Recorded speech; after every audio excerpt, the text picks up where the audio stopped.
కమిషన్ల కోసం బ్యాంకు ఖాతాలను అద్దెకు ఇవ్వడం నేరమని Telangana cyber security bureau director Shikha Goyal తెలిపారు.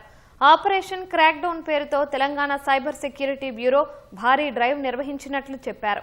సైబర్ మోసాలకు సహకరిస్తూ అద్దె ఖాతాలను నిర్వహిస్తున్న నెట్వర్క్లే లక్ష్యంగా గత నెల 25న రాష్ట్ర వ్యాప్తంగా ఏకకాలంలో దాడులు చేపట్టినట్లు తెలిపారు.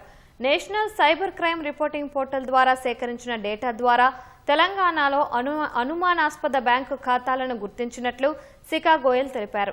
దేశవ్యాప్తంగా 9451 నేరాలతో సంబంధం ఉండి దాదాపు 100 కోట్ల మోసానికి సంబంధించి 1888 మ్యూల్ బ్యాంకు ఖాతాలను గుర్తించినట్లు చెప్పారు.